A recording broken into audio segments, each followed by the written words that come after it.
What's up? How's the Legion of Comic Collectors doing today? Welcome back to another episode of Journey into Legends, the show where we take a look at Batman Legends of the Dark Knight one story at a time. Today is the fourth story, which takes place in issues 16 through 20. This story is Venom. It is written by Denny O'Neil with art by Trevor Von Eden. So this whole premise of the story is, what if Batman got addicted to drugs that could help him in his crime fighting, and sort of the fallout from that. A touchy subject. I would say it's one when I originally read it I didn't like. Haven't read it in a long time, probably just the second time I've ever read this story. So how do I feel about it years later? Let's go ahead and jump in and take a look at this story. Alright, so this story is sort of a what if Batman started taking drugs and got addicted.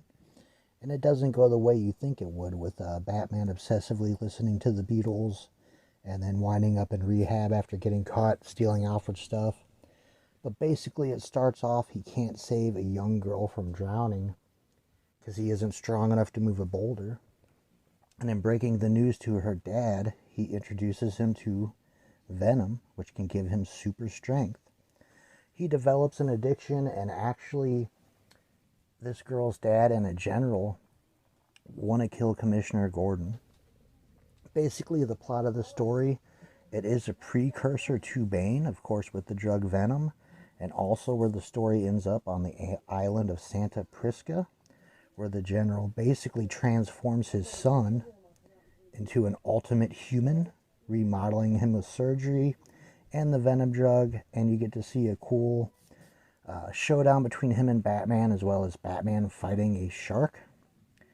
So a very interesting story and premise. Alright guys, so there was a quick look at Venom. Remember, I don't want to tell you the whole story in these videos. I want to show you just enough and tell you just enough about it that you want to go out and find these books for yourselves, whether you're searching for them in dollar bins or reading them on your tablet. And, you know, taking a look at this years later, it is a very well done story, except for one aspect. This story does take place 6 months of Batman's time. I don't know how well that fits into continuity, because this does seem to be pre-Robin still. Although it does lead up to eventually Bane. Maybe I'm wrong and this takes place right before Bane, but I don't think so. Overall, it's good. The story is very well done. It's very interesting to maybe see Batman go up against a superhuman on this Venom, you know, pre-Bane, pretty much right after he's come off of a month-long drug withdrawal. So that's pretty interesting, and I mean, I guess looking in, it's interesting to see how Batman would react to, you know, being on drugs, why he would maybe wind up taking them, and then the strength it would take to come off of them. So that's sort of interesting. I think I would give this 3 out of 5 bat symbols. Still not my favorite story, but I don't think I hate it as much as I did back then. You know, sort of seeing Batman use a gun or take drugs is almost a no-no. But then again, it is interesting to see, to talk about. It's a good talking point. So that was story 4. Issues 16 through 20. This is the last of the 5-parters that started off. From this point forward, it starts getting interesting because we get 2-parters, 3-parters, one-shot stories. There are more 5-issue story arcs, but you get a lot more variety and a lot quicker.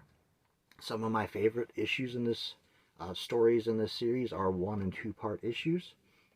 So yeah, that's it for Episode 4 of Journey into Legends. As always, you know I appreciate you watching. Please consider giving this video a thumbs up and subscribing if you have not. And I will see you next time.